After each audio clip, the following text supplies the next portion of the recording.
And we're back with another exciting episode. I've just been sort of mocking up this bike. I've whined about it a little bit in a few other videos.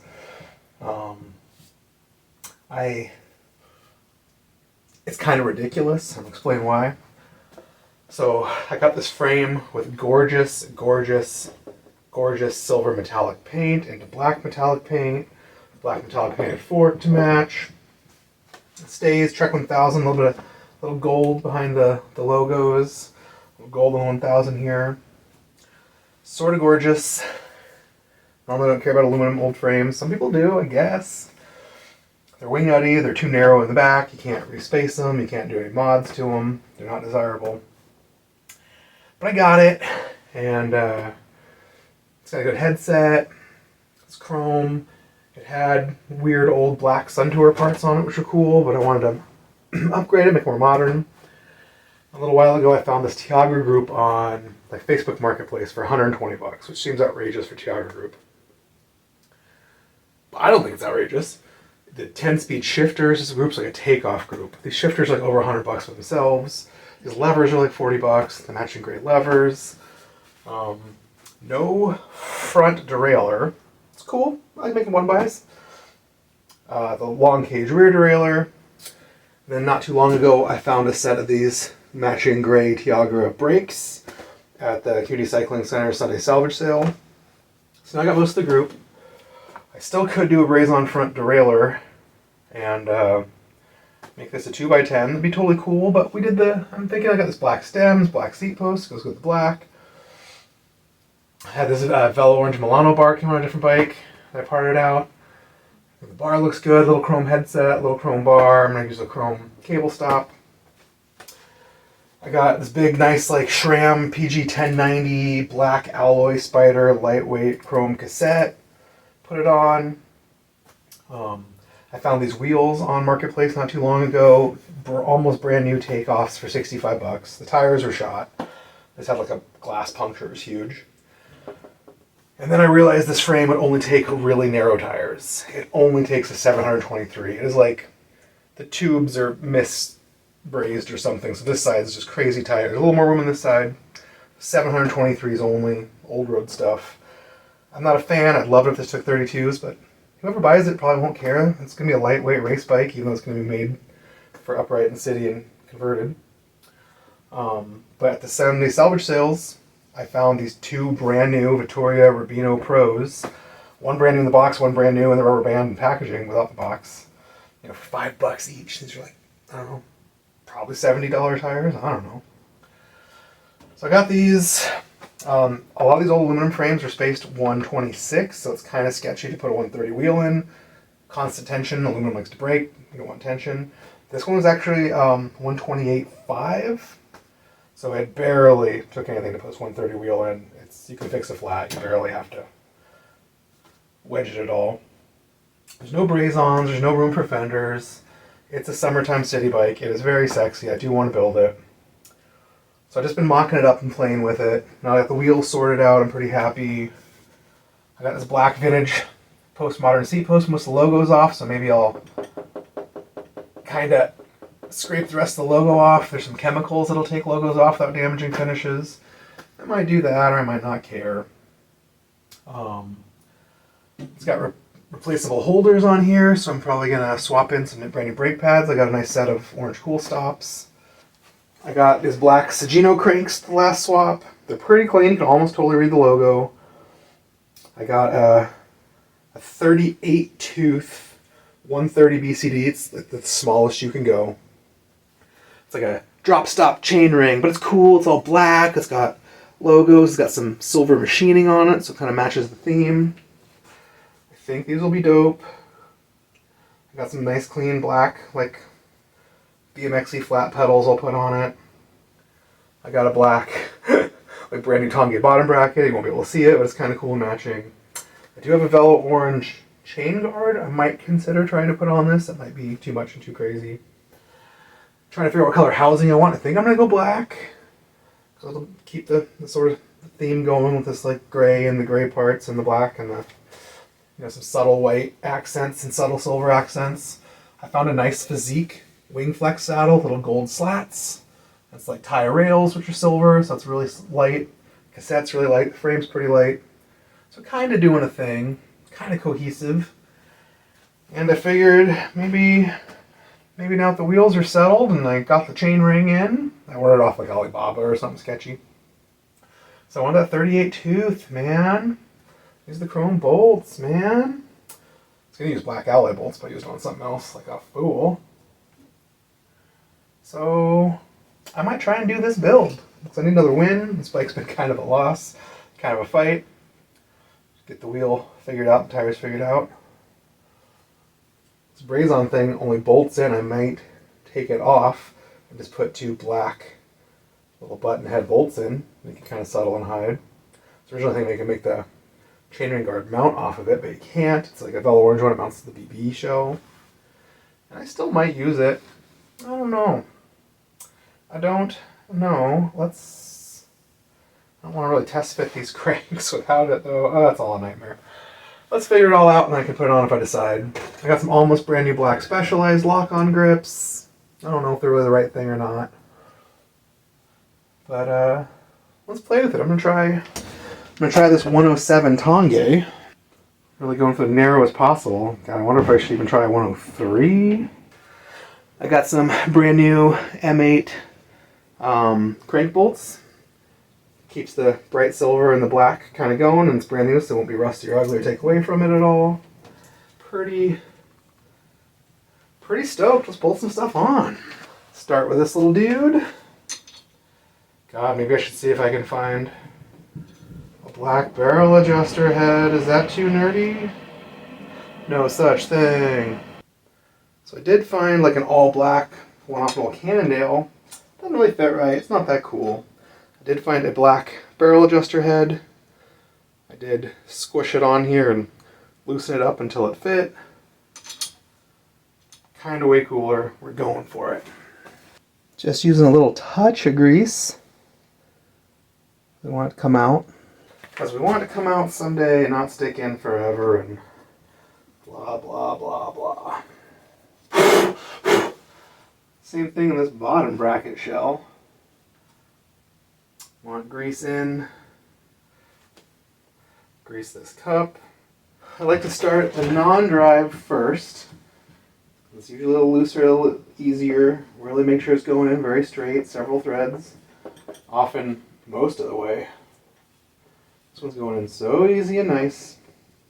Sometimes it's really hard with the drive side all the way in, the whole bottom bracket in, a bunch of extra tension. It's hard to tell if the side lines up. You don't want it in so far that it keeps this side from tightening down, so not all the way, but 3 or 4 or 6 threads from all the way. And you want to make sure this thing goes in straight. It's real fine threads and it's real heavy, so it's easy to get all messed up. Be real gentle, lift it up. Sometimes I'll even hold the other side to guide it up. Sometimes I'll get out on my hands and knees and look at the other side, make sure it looks straight. So I'm going righty-tighty, which is wrong. This side's righty-loosey, just to see if I can get the threads to sort of catch on their own, and then come back. There it is. I lifted up the other side a little bit. It's heavy. It was hanging down. As soon as I lifted this side up a little bit, then it caught, went in real even and straight. Wonderful. It's going real easy by hand, so I know I can put a tool on it. I can use my cool bottom bracket tools. I think these are really for stuck bottom brackets and getting them out, but spring-loaded, and it's threaded like a crank bolt. So put this in the bottom bracket, thread it into the actual bottom bracket, and then use a wrench on this guy to tighten it.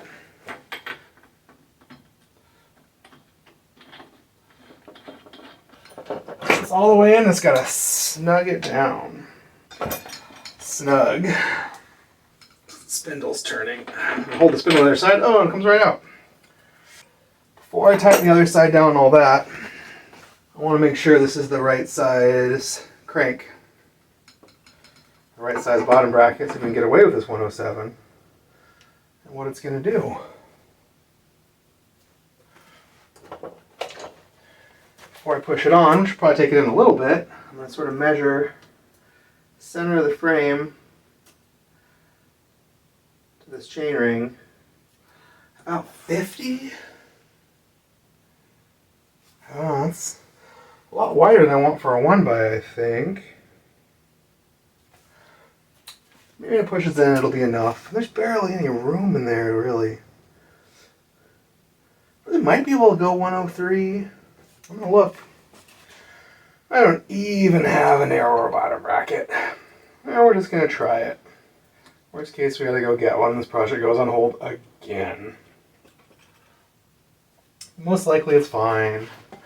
Worst case, I might will move the ring to the inside, but I think it looks cooler on the outside. It pressed on a little bit. A couple millimeters. It's probably fine. If it was in this way another 2 or 3 millimeters though, I'd be pretty happy, but find a smaller spindle with a shorter jut. Not exactly easy. You know, I got a cool tool I haven't shown you guys or tried yet. So here's a Chainline checker I got from, well, this isn't actually a Chainline checker, this is a chain wear indicator. But I think it might kind of do about the same thing. Kind of, maybe.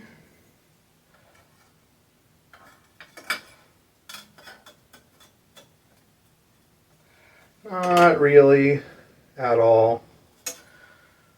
I don't even know if I have a Chainline checker. If I do, I have no idea where it is. But a Chainline checker is kind of like this. It clamps onto your ring, and then it's a long piece of metal that sticks straight out, and you can line it up to your rear cog.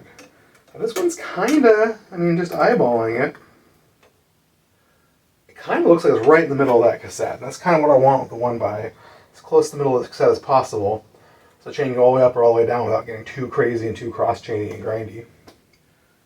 I really might have a Chainline checker. It's so hard to remember all the tools that I've reacquired after selling everything.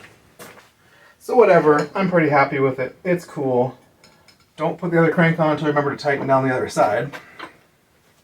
Whoa. Bottom bracket tool in. Hand tight's never tight enough. Don't want to go too crazy, but sometimes I don't mind going crazy on bottom brackets because they come loose in the frame from all the pedaling force and then they'll creak and it's super annoying. This tool's pretty cool. The non-drive's not quite as cool. It doesn't say Sagino or have any logo. It says on the inside, but slightly less cool. I'm rubbing a little bit of grease, barely. I'm kind of wiping it off with my fingers onto the square taper. That's a big, you know, it's a big topic of debate. Even different companies say to grease, some say don't grease. Some don't say anything, but then the cranks come soaked in grease. This is looking pretty good. Now, if this bike took full fenders and, it's my size, so if it took full fenders and at least 32mm tires, I'd probably ride this bike around. And who knows, I'll put it up for sale for way too much money because I have money into it. And probably not able to sell it. I've been saying I need to leave a bike over at my friend Lindsay's so we can go riding sometimes. I borrowed her little basket bike I built the other day to go to the store. The other day we all rode to a pizza place, but it would have been really cool if I had my own bike there all the time. Because sometimes I drive that a lot because I go do my bike parts picking. And her house is up by there. It's all the way across town. It's only like a 35-minute bike ride. But if I knew I was only getting a little part, I'll ride my bike. But if I think I might buy a whole bike, as in this one, I will drive. So that's cool. I think we'll throw those new pedals I just got on. These are bike garage sale from Saturday pedals. They're nothing special. They're just black. I mean, if I had some special pedals, that'd be cool. But I don't really. It's black, BMX-y platforms. I love them. They look brand new. They're takeoffs. I'll grab some pedal washers. They've already got some grease on them. Been taken off. I got the little pedal washers. They are going on. So don't scrape up these cranks even more. Dig in and cause burrs. Come on, baby. Where you at? There you are. This pedal washers are supposed to be stainless, but they're aluminum and they mangle. It's a little scary feeling. Better than the cranks. I don't know how I feel with pedals. Some cool black MKS or something would be cooler. Maybe they'll come up. There's a swap meet on Sunday. Might as well do the chain.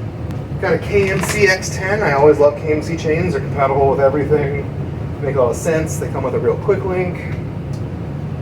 A lot of other brands have all their own nonsense and breakable pins and stupid weird quick links that aren't reusable, or I don't know, just dumb shit. And it turns out for a long time KMC is basically making everybody else's chains anyways, and they're cheaper. I wish this was like a lighter, cooler one with hollow pins or something, but this is the only 10-speed chain I got sitting around. Other couple of like Altegro ones aren't exciting, and we're not doing the SRAM cassette, so why bother? This is cool though. I didn't even realize it's got black inner plates with like bright silver chrome outer plates, so it'll kind of really go with the black and chrome theme, and I am into that. And almost all chains you're gonna have to cut down, unless your bike's a Rivendell or something ridiculous that has like an extra long chain or extra long stays. And this being only a 1x, it's definitely gonna have to get cut down. Wrapping it around the smallest cog, wrapping around the derailleur correctly. Notice there's a little cage there. So we're gonna go inside. There's one down here. We're gonna go inside, wrap around these pulleys without hitting those jerks. And that is almost exactly the right length. If we wanted the cassette all the way back, we want it to be like this in the big ring. I might take one link out anyways, just add a little bit of tension. I don't know, it's pretty much all the way flopped. I don't want it to be too weird. Definitely going to take a link out. I want this cage to be pointing down a little bit. I'm still going to leave lots for that big gear, I'm pretty sure. Worst case, I'll take another link out. Get out of there, buddy. Sometimes these things are directional, and you want to put them on with the arrow facing a certain way, and blah, blah, blah. This one does not appear to be. If I drop it off the chain ring, the tension isn't fighting me anymore. And it's real easy to hook together. So it's hooked, and sometimes you can just sort of put it up on the top, stomp on the pedals, and get it to pop into place. I do have the Park Tools little prickly pliers. I can just open it up and pop and seat it into place. Like I said, you can just pedal this bad boy around to where it's up on the top. Then you can put it on the ground and just stomp on it, and that'll usually seat it into place as long as it's lined up and stuff. Cool, got the chain on there. It's got some tension. Plenty of room. Oh!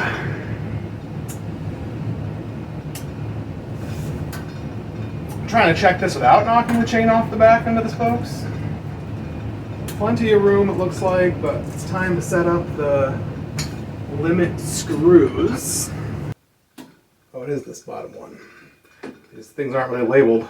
Can't see them in the dark. The bottom one on this one is the low limit, which is this big ring. So we want to set it to where it can get up onto this big ring. Now it's too far. It's shifted down one. It cannot force it up. Let out the screw a little bit. Almost.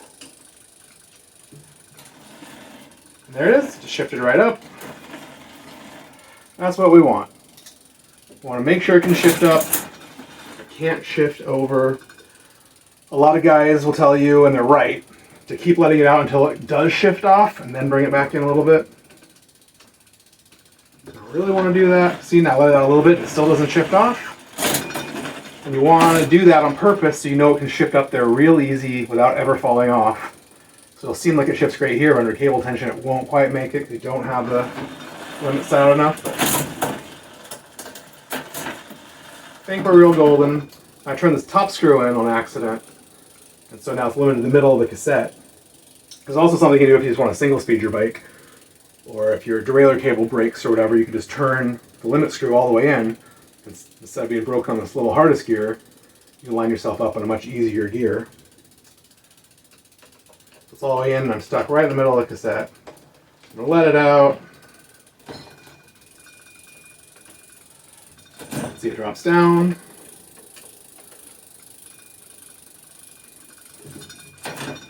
Drops down.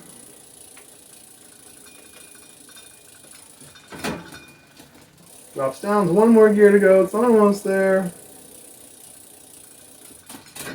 And it's there. And like I said, if we were smart, we'd keep going until it tried to fall off.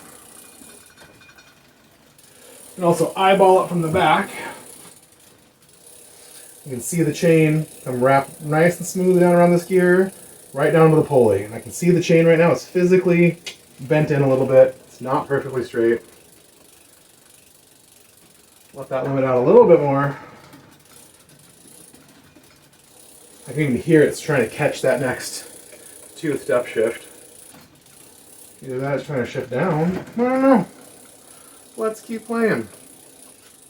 Oh, you're definitely too far out. So I'm going to bring it back in.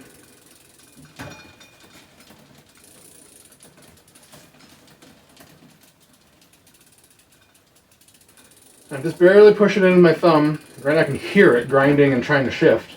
I'm pushing it with my thumb, that's quieting it down. Since I know it's getting quieter when it goes in, I know it's time to put it in a little bit. Get quieter. I don't want you to shift to the next gear, but I don't want you to make a grinding noise like you're trying to shift into an even smaller gear that doesn't exist. And now, we should shift just fine. It's got a nice big gap of more than a centimeter here, so I'm going to have to touch the B tension.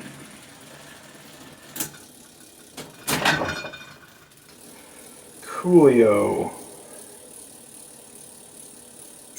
I want to reach through the wheel to put the screwdriver away. That would have been stupid. I guess it needs brake pads, and then it'll need cabling and adjusting and all that stuff. So let's find those pads and slide them in.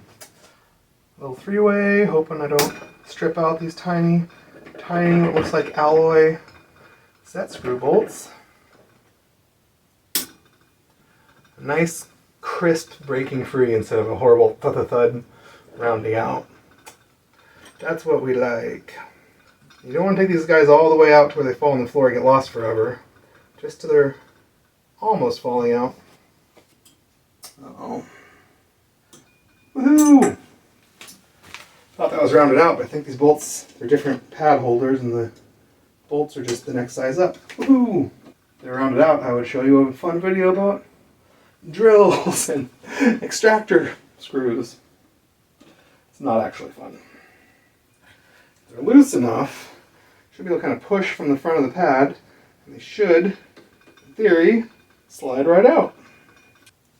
Woohoo! Old dead pad extracted. I kind of just sort of test fit these, and they're pretty clean, so I didn't actually clean them. I'm going to pull them off and kind of wipe these pads and holders down. They look dirty to me, and that's not fun for a fresh overhaul-y build.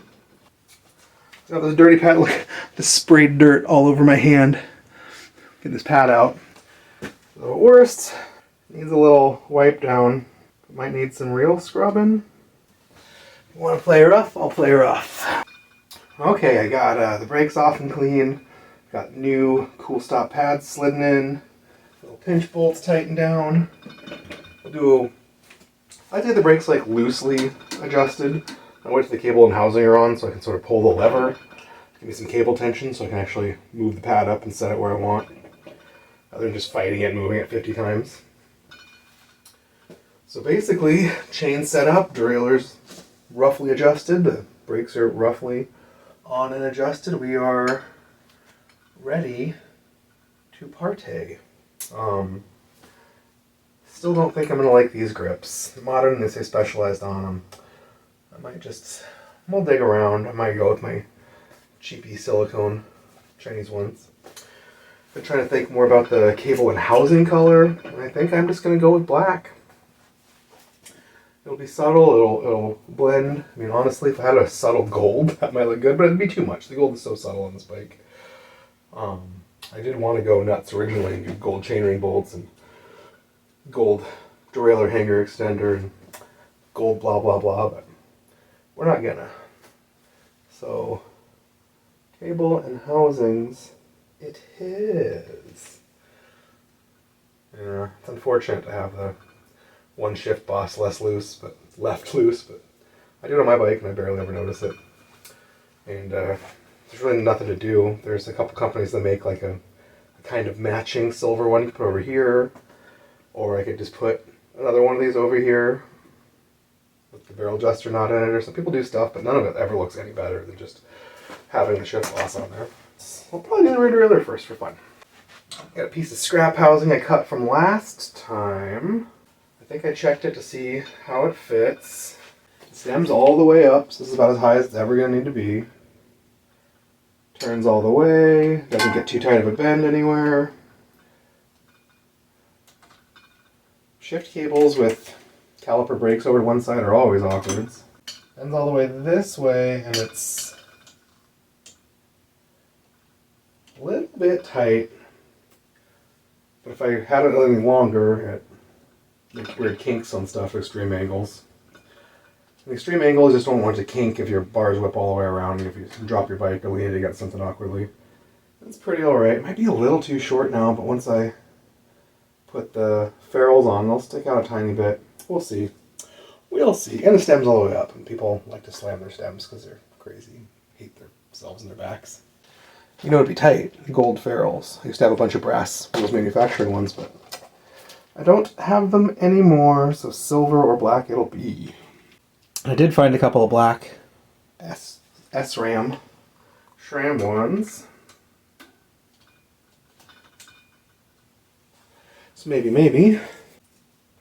I usually like to bring the whole roll of housing with me when I'm setting up housing, so I can really guesstimate. Yeah, that's actually a lie. That's what most mechanics like to do. I usually like to use a piece of scrap housing off the floor, off some other tear down or something, so you can guesstimate a length and just sort of hold it and then measure it out to the new piece. But I don't have any scrap housing. And this is just off a small roll I got, new old stock out of some bag at some garage sale or swap meet or whatever. Sometimes I buy, whole mini rolls off eBay pretty cheap, or little Jaguar kits.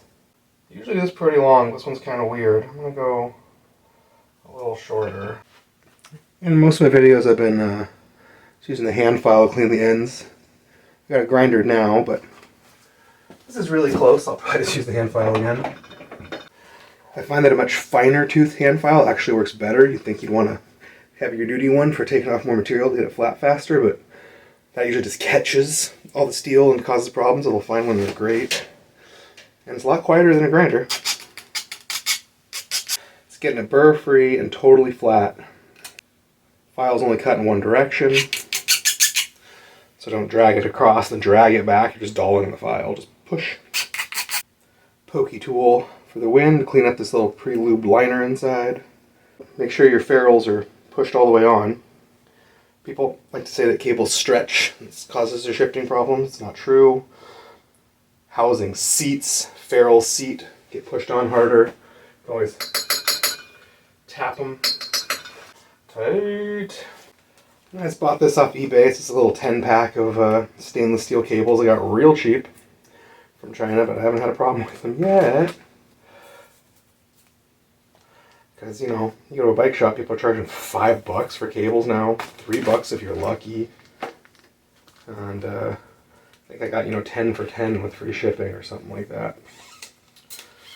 And they're probably the same quality. As long as they're stainless, people always want to cheap out and buy galvanized, or a lot of kits are cheap because they just come with galvanized. Galvanized cables rust. I live in Oregon. If you live any place with rust or corrosion or moisture, you can't use them. If you live in Southern California, it's probably fine. But I started working at Tomcat bikes just a little bit for fun, and we had a bike in there the other day that the guy said the back brake didn't work, and they decided to upgrade the caliper because it was a cheap disc brake caliper. I did all that, and when I went to set it up, I realized the cable was completely frozen in this internal housing that ran through the frame. So I'd use my cool how to cheat and run a new piece of housing through a frame without actually pulling the frame apart or fighting it. I made a whole video on it. It's very cool. Done in raw titanium. You basically just stick the new piece of housing, butt it up to the old piece of housing with some of the old cables still poking out. Just push it while gently pulling the other one through. If you keep them together, the internal wire will keep those two pieces of housing together. You can fish the new one all the way out without fighting it or pulling stuff through. It is magic. Where was I going with that? Oh yeah, so use stainless. It's worth the extra few cents. A lot of these Shimano shifters have little screw plugs that all they really do is just hide your shift cable hole, so it's hard to find and makes it annoying. I've worked in a couple Shimano shifters that don't even bother to add that. These have a bunch of screws on the faceplate. You gotta take the whole face of the shifter off. That's ridiculous. Make sure it's shifted all the way into the highest gear, so you can actually get the cable in, and also so when you go to set up your shifter and your cable and your housing and all that stuff, you don't settle up in the wrong gear and realize as soon as you click down, all of a sudden you got a real flat cable. That's a real common problem.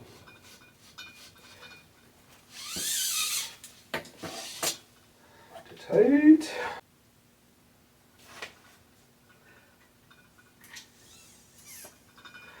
And this really stands off from the frame. It's never going to ting or hit. It doesn't need any of those donuts. Those are really to keep things from going ting, ting, ting all the time when you have bumps. They're not otherwise just required. I like to roll my barrel adjusters almost all the way in and bring them out a little bit, just in case you set up things too tight. You have a little bit of room, but then still most of your room to roll it out as things seat or stretch. I like to yank it. I'm not really stretching the cable. I'm really trying to make sure everything's seated.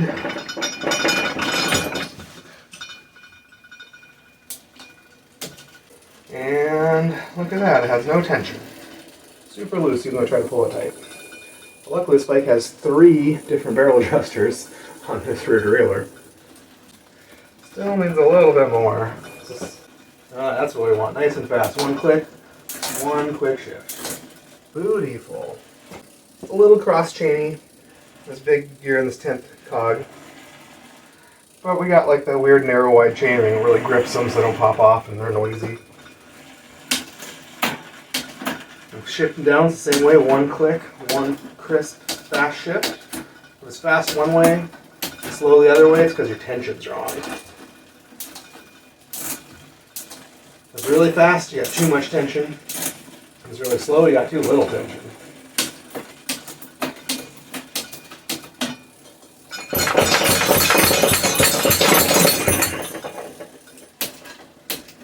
Want to get all the seating out. So it works the same every time. See now? That's seated a little bit. It seems a little slower going up. Coming down real fast still. So I'm going to add some more tension. Coolness. I think I'm going to do black cable tips too. I have black cable tips. I also have gold. It's kind of orangey though.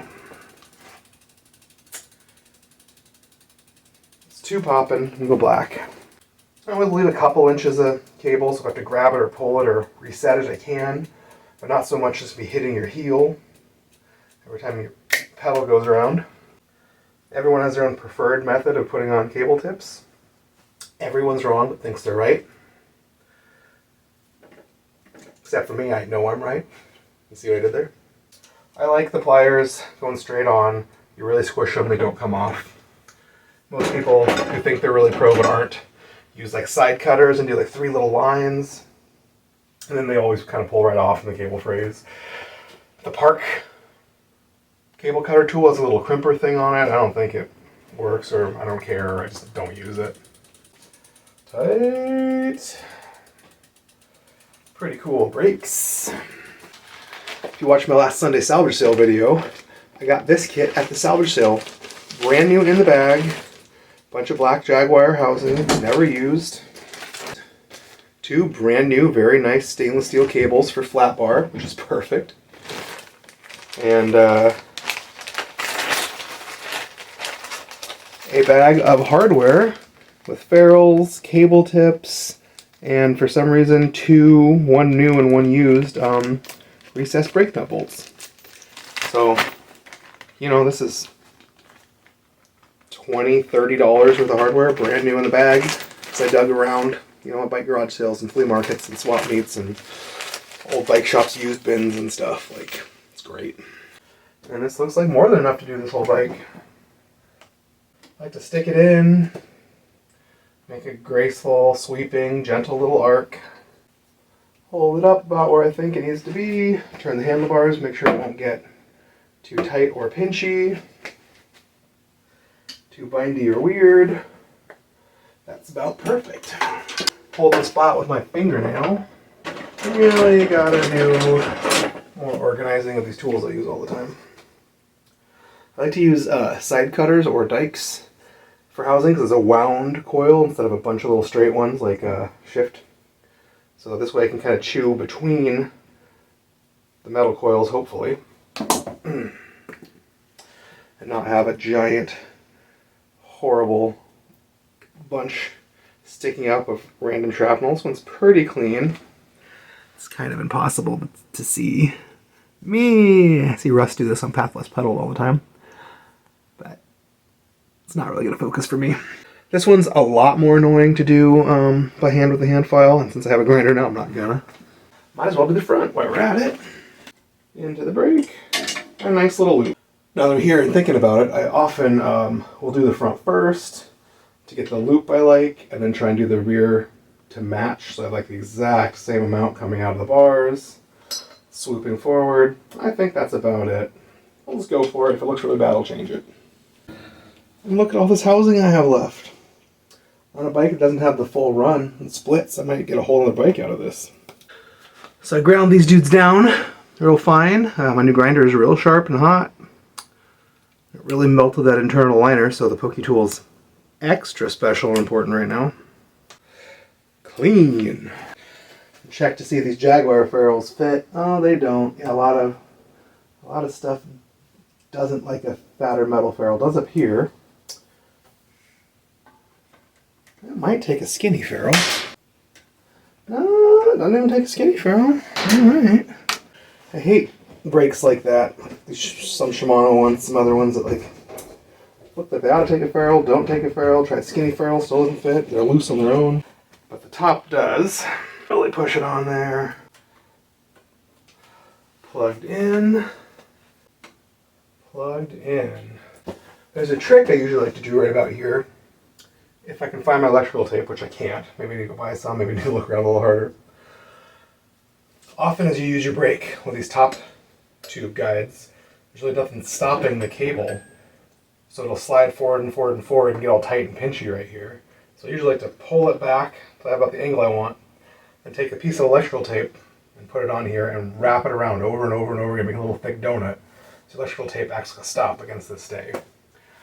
But if you forget that and you build the whole bike, you can always slide the cable way down just to mark where the spot is. You can do it up here and then slide it back into place. So we'll probably do that later. So I can turn all the way. I'm always checking cables. I want to be able to turn all the way without yanking on this one, interfering with that one. Control it this way. I don't want these things to be crossing paths and hitting. I don't want them to wear out together, and I don't want them to pull and do weird stuff. This one's doing weird stuff because this brake's weird. Once the housing's on, with the cable's in there, it'll swear on that instead. It'll be totally awkward and horrible and always scraping. You can't run on the inside though, because when you turn, it'll yank it and it'll shift. So just pure awkwardness. The side pulls, what you can do. But this thing is pretty much housinged. Now we just got a cable. Sometimes when you get kits, the cables are two different lengths. So it's good to check. If you buy it from a bike shop, they usually only carry the longest length. So they're all the same. Yeah, so these ones are the same. But I definitely got a kit where one was shorter and I didn't realize it, so I used the long one on the front. And then you realize that the short one is really only made for the front and will not go to the back brake. If you see these levers, have a little plastic doodad in there in two positions. So you can slide this guy up and down. The farther away one from the pivot is for V-brakes, the closer one is for canties. So I got it set to the canties already, or canties, or short pole, or road calipers, just short pole versus long pole. Fishing it in. This guy's slotted, just slot all the way. I'm going to turn that up just so it doesn't fall back out when I'm trying to fish it.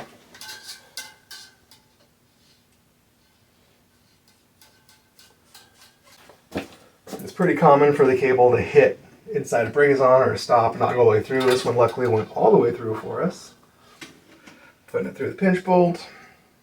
I'm going to pinch it, pull it down. I'm not going to pinch as hard as I can because it'll always make it too tight. So I'm going to let it out a little bit. We'll just barely tighten it and then we'll check and see if that's enough. If you look, that's perfect. With the old brakes, people always set up way too tight or way too loose. You really want this lever to get about parallel with that bar. So really about halfway through the pole, maybe even a little bit more. Because that's where all your leverage really starts coming. Your brakes barely work in here and they really get leveragey in there. This might even be a little bit loose, but we got a lot of barrel adjuster to work with. Tighten it down, not so tight that you pinch and break the cable and starts fraying and stranding. But I'm paranoid, so I always get it a little too tight.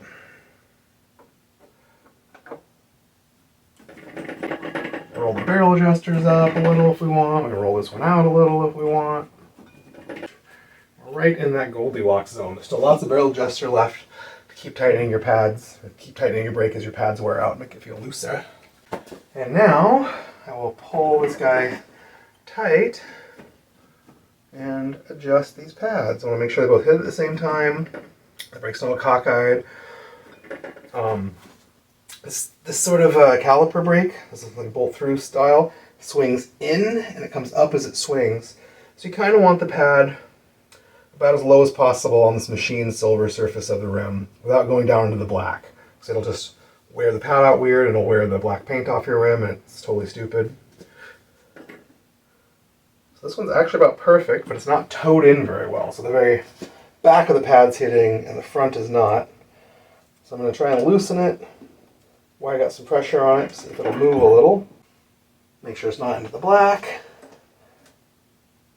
Gently tighten it, and then I'll tighten it some more while holding it. So as you tighten it, the whole thing likes to spin. Pads are really hard. I've had a lot of interns that just couldn't get pads, and they're not where you should start when you teach people bike mechanic stuff. Start with all the easy stuff that seems hard, so they'll feel like they got some real wins. But not all the hard stuff that seems easy, so they feel like they lose. This one's way too low. Bring it up a little bit, wiggle it into place. No black. See some little silver on the top. And that's probably all it needs. Sometimes after a test ride I'll adjust it. There is a little screw on the very top of your brakes up here. And that is a set screw. It changes the pivot. So if like one brake pad hits the rim before the other one, you can turn that in or out a little bit and it'll sort of center it on the rim just a little bit. If it's a lot, you really got to loosen the bolt and move it to where it needs to go. But I'm real happy with that back brake. Making this stuff look easy. Checking this one, it's also set in the canty position. If you set it in the V-brake position, the long pole, it'll take your entire lever to get it to touch the rim. And then you'll have just no force at all. You'll get to the rim and just have no clamping power or stopping power. Guys are always doing that. They always want to upright their bikes and just go grab the cheapest set of used brake levers or new brake levers, and they're just for V-brakes. And your bike will not stop. But also lots of people have really crappy old hard pads and terrible brakes and straddle cables in the wrong spot and low quality and have all sorts of other problems that keep their bike from stopping well, so it's not always the lever's fault. Bangarang. The only sad thing about these brakes is got the wrong pinch bolt. Most people probably never notice. It makes me a little sad. What are you gonna do? They lost the original one, just found some random one in a hardware bin that had the right threads and short enough, but when you do this, be careful you don't actually pinch the cable when you're pulling it through. Sort of hold it and guide it.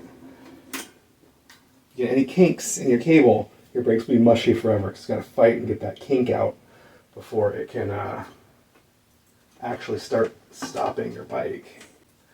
Another thing to point out is a lot of brakes have this quick release, so it's tight on the rim. You flip this lever up and you can see it opens up the wheel in and out. So if the lever's up when you tighten up the brakes, it's not going to do you any good. So make sure that lever is down. It's just really uncentered. Let's rough in these pads. So I'm holding the brake.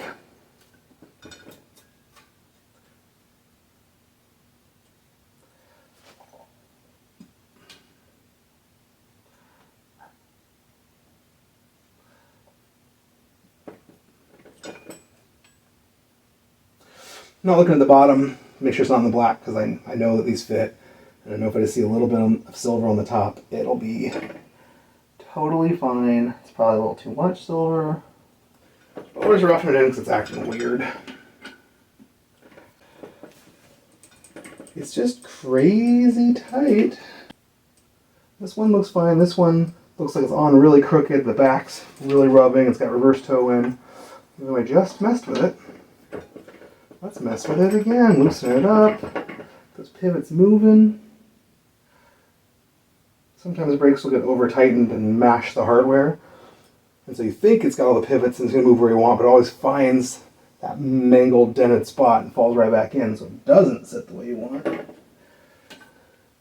which case you can replace the hardware or at least shake it and wiggle it and see if you can get it to move around and get out of its little unholy dingling. That seemed like it worked.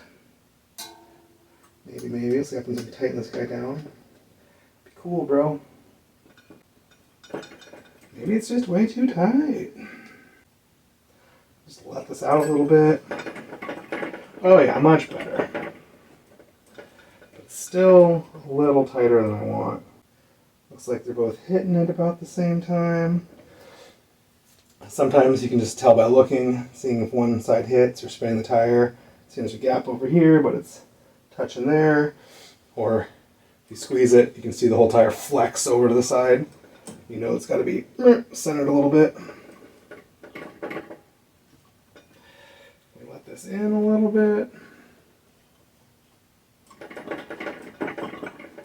Yeah, alright, now we're too loose, so.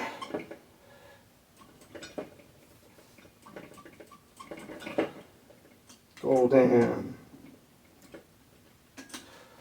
I don't know if you can hear it. Squeak, squeak, squeak. So what I'll probably do is what I do on all tune-ups and often on builds is I'll come with a little chain lube and just hit it in some of these pivots and springs. Sometimes I do it on the brakes themselves too, just to make sure everything's moving, loose, free, and quiet. But first, lots of wasted cable. That's why they make the kits with the short and the long. Waste way less stainless steel. Might not seem like a big deal if you're only doing like one bike a year, but if you're at a shop and doing this like 50 times a week, you're like, ugh. I think most jobs are like that. Beautiful. Little drop in those pivots and where those springs are. I do maybe a little bit up on the cable head too. There it went. Quiet. Be careful when you do a little drop on the brakes. You don't want it to pour all over the tire or get on your rim. Really just a little drop. Get up in your home. Tightening this brake and it feels looser. Really, that's the bike build, other than all the important things like double checks. I want to make sure the skewers are in tight, make sure the hubs have no play in them. Pretty sure I greased that stem and seat post, but we could double check. I did not even service this headset. It feels like $1 million. Probably ought to. Maybe I will. Maybe I'll forget. I'm going to go test ride it first and see. Make sure the saddle angle is at a good angle when it's on the ground, because I clearly set it at a crazy angle in the stand, because you just can't eyeball that sort of thing. I'm going to think about the grips though. Weird specialized lock-on grips. It's like too light of a shade of brown, like a weird shade of gray, but it actually clashes with the 2 shades of gray we already got going. Probably gonna go black silicone grips, because I end up doing that for everything. I do have blue and pink and red and yellow and orange and green. Got 1 of or 2 of all the colors, 3 or 4 blacks, but probably should have 10 blacks for 1 of every other color. Speaking of double checks, don't forget the little plastic dust cover for the shifter. Don't have spare parts lying on your bench when you're done with the build, unless you know they're the old one, you don't need them. I'll grab some stainless water bottle boss bolts too, just to give it a more complete and finished look. Alright, I found some water bottle bosses and popped them in. I also took off this big stainless chunky front derailleur hanger. It's a bolt-on style one. So I found 2 black water bottle bosses. Try to make it more subtle. It's a much cleaner finished look instead of having a big giant bracket on there for no reason. Really all we gotta do is our double checks. Double checks, test ride, maybe some adjustments, and who knows? Who knows? First thing I'm going to do is get down. Sometimes you can just sort of eyeball this. I've definitely seen wing nuts use levels and stuff. Like, that's just ridiculous. But you can see it's pointed up a little bit. I like saddles up a little bit. This would be perfect for me. Most people want to test ride it are going to think that's weird. They're going to want it down. So probably setting a level for a test ride is smart. But I'll probably leave it like this first and do that later if I want. I'm going to see if the bars are straight. I usually like walking my front wheel into a wall or a counter to hold it tight. And then I can loosen this and turn the bars while the wheel's being held tight. Ugh. Stems there. Deep pocket. Okay, there we go.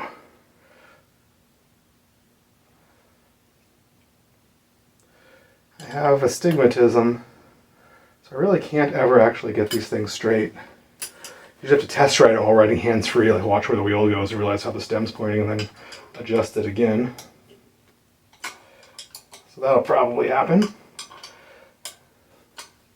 I already set this bike on the ground and kind of roughed in the lever position, made them both the same from the bar ends. The little silver gap between the brakes and the levers, and rolled them up. I like to just barely be able to see the levers up over the bars.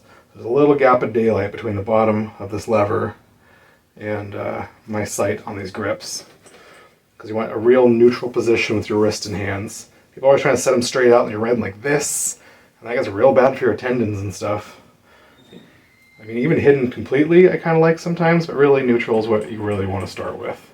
You see there's my arms are like straight into my hands, into the levers. Yeah, man, this is tight. Checking headset play. This thing is ready for a test ride, but it's midnight and it's raining, and I'll wait till daylight and not raining. So I'm going to want to ride around the block a few times. And I still might get a different seat post. I like the gloss black, I like the white logo, but the logo's all faded off from here down. I'd like something a little cleaner. This bike's real clean. I'm also going to do my home anodizing kit. I'm going to do a little black Sharpie. There's just a few scuffs in the bottom of these cranks. A little scuff in the paint here. Just some stuff that just a little bit of Sharpie is going to make look a lot less visible and subtle. Home anodizing kit. I do that if there's a scratch in the rim or scratch in the brakes. Little minor scuffs here and there are alright because it's used, but it's nice to kind of hide some of them. I haven't changed the grips out yet, and I probably should. What you think? Oh, this is a much better shade of black. Looks. Is that true? Do I believe that? I believe that. It looks so new and crisp. It's between the gloss and this gray. Almost like the saddle. This adds more than it takes away. And this way I can say brand new grips in my list of... I always make a little list sheet with all the stuff I've done to a bike. I like it saying, completely rebuilt, mostly very lightly used frame, lightly used parts, all brand new, and I can list. Brand new chain, cassette, cables, housing, chainring, brake pads, grips, tires. I really like that big list of new. I also got some valve caps. It's unpro, man. Line up the logo with the valve. Use a valve cap. Everything else just looks lazy and trashy. If you're lazy and trashy about this, what else are you lazy and trashy about? Make a bike look as pro as possible to every little detail. If I put the tire on backward and the logo wasn't centered, or as I often do, I'll put the tire on backward on the front for some reason. I always think the quick release is the drive side, is something wrong with my brain. And I will, every time, I will pull that tire off and re-put it on, even if it was a pain in the ass. For these silicone grips, they need a little alcohol to go on, or you can blow them on the compressor if you have one, but I don't. And I probably wouldn't even if I did. Just barely missed some in there. Barely missed some up here. Mostly rub it on. Alcohol dries really fast. Wiggle it on. And even that is too easy. So I'm going to pull it off once. You want to be pretty hard without breaking your arm. Hard.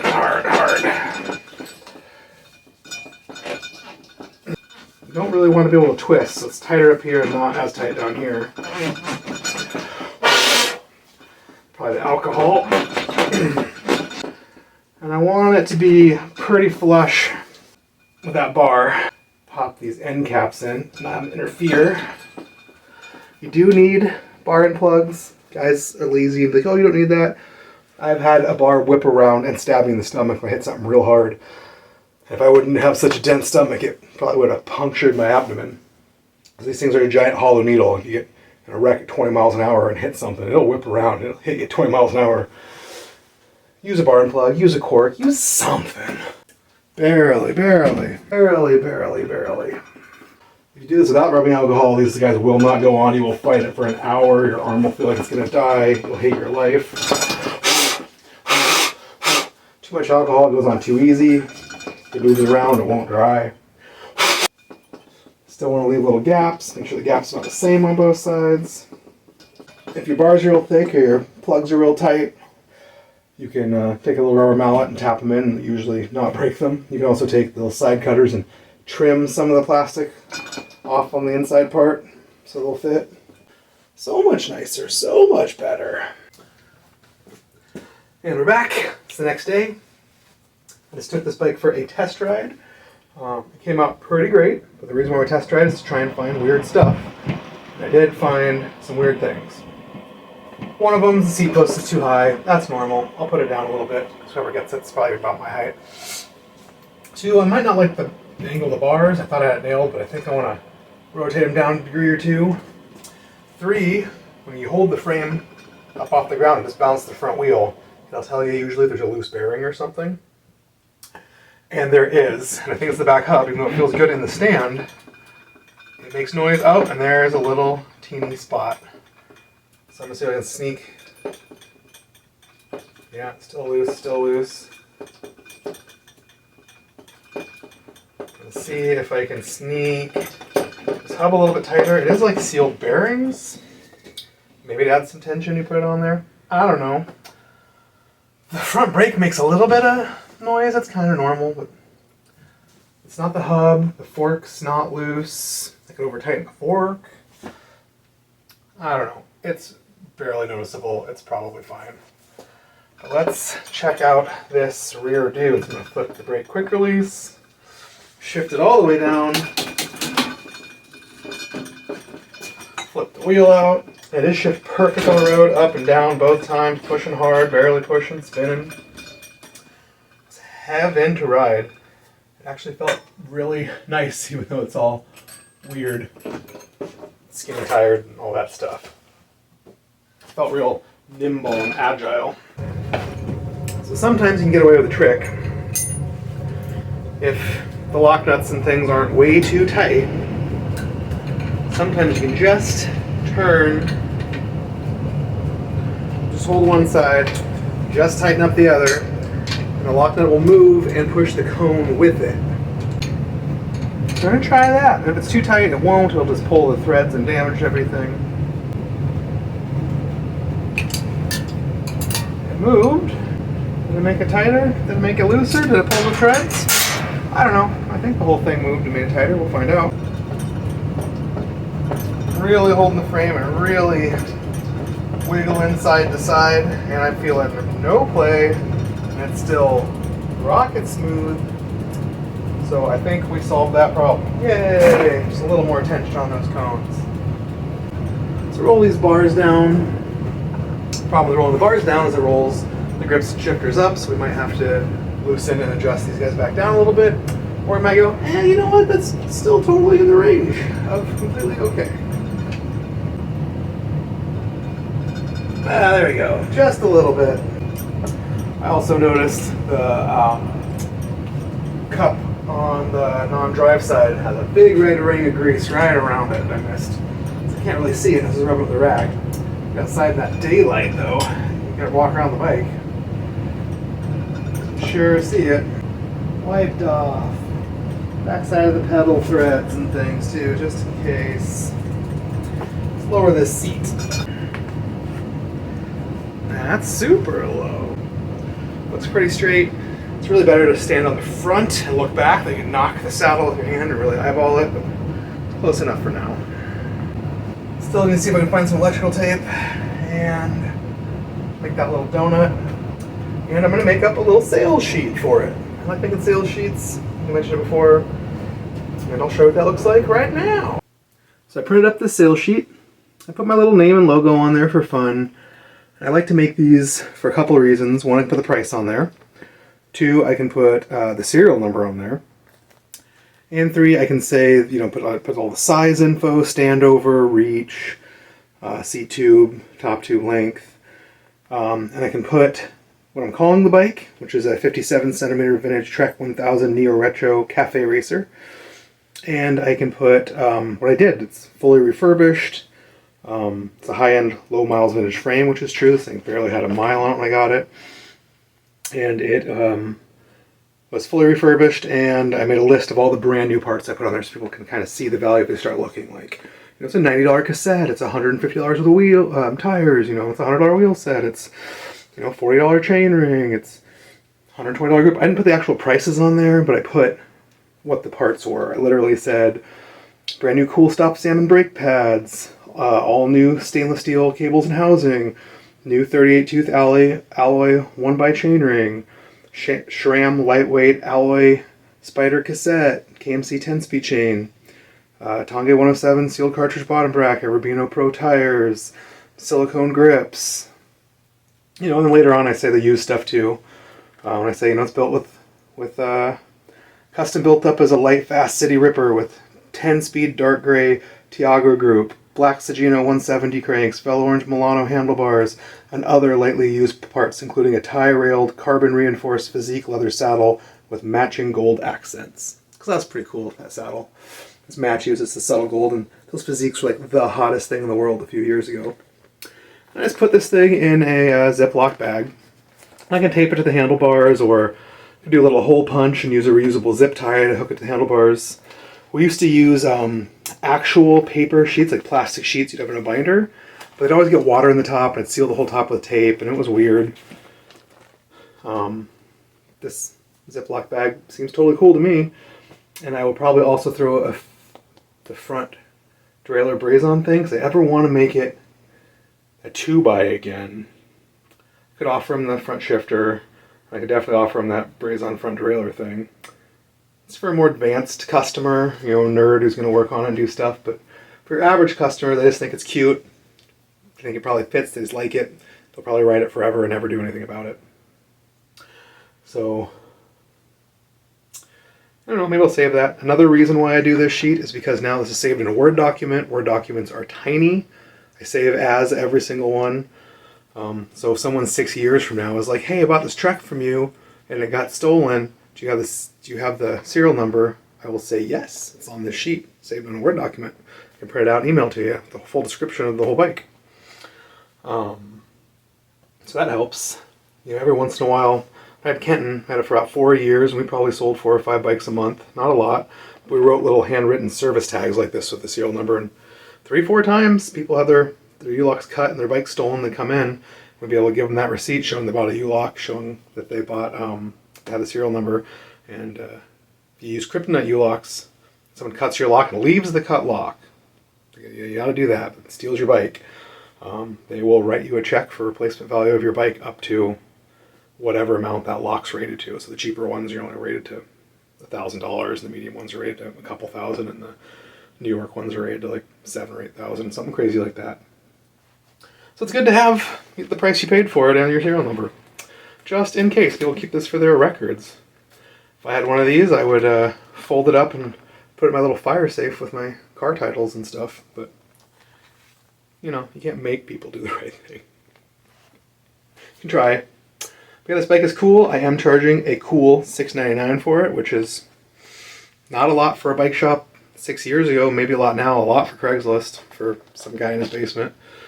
But you know, it's got a brand new 10-speed parts and almost brand new 10-speed components, and you know, almost brand new wheels and expensive tires and a bunch of stuff. And I often lose money on bikes. I build bikes that can only sell for $200 or $300, and that's a total loss. Your labor's worth more than that. You go to a shop and get paid by the hour and make more than that refurbishing a bike for them. So, you know, it's hard with parts and stuff, especially when you put new parts on, like all the wearables, brake pads, chains, cassettes. Stuff's all adds up fast. You can do a bike $300-400 with that stuff if you're not careful or not getting it at wholesale. This bike might sit. It might sit till spring, summer. Might sit till 2 summers. But I got storage. My friend's basement, and it's dry. So, whatever, forever, man. Thanks for watching. Well, I walked my butt down to the hardware store. By a butt, I mean myself and my dog. You know, it's only about 1.5 miles each way. It's a nice sunny day. It's been rainy lately. And I got some electrical tape. It's $1.89. The good stuff is like $5 to $8 a roll. Insane.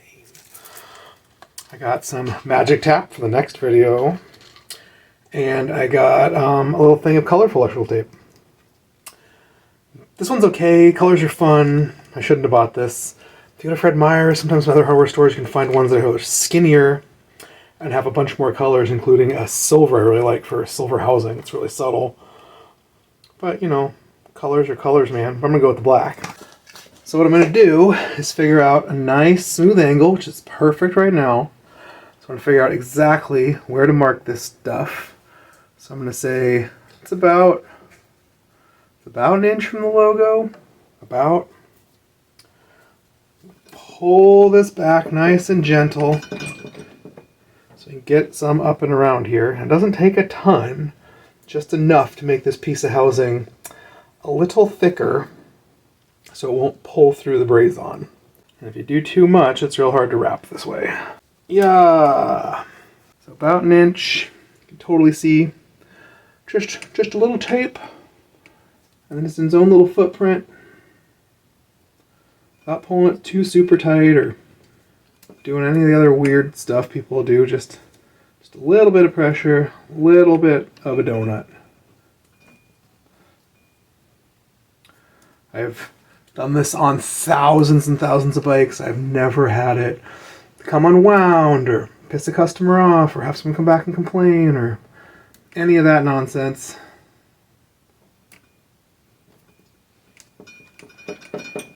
Just a nice little rubber stop to sit against this braze-on, so as you yank and yank and yank and move this, it will not pull forward, will not get tight back here, will not add tension on your brake and make it feel gross. And now, this bike is done. Well, I'm going to do one other little thing. I'm going to do a little home anodizing. So if you can see all these little silver scratches in the cranks? This works pretty subtly on black parts. I won't do a lot of really big stuff, but little teeny tiny scratches will really disappear with some Sharpie. And it's aluminum stuff, so it's not going to rust or do anything weird. It'll just be real subtle.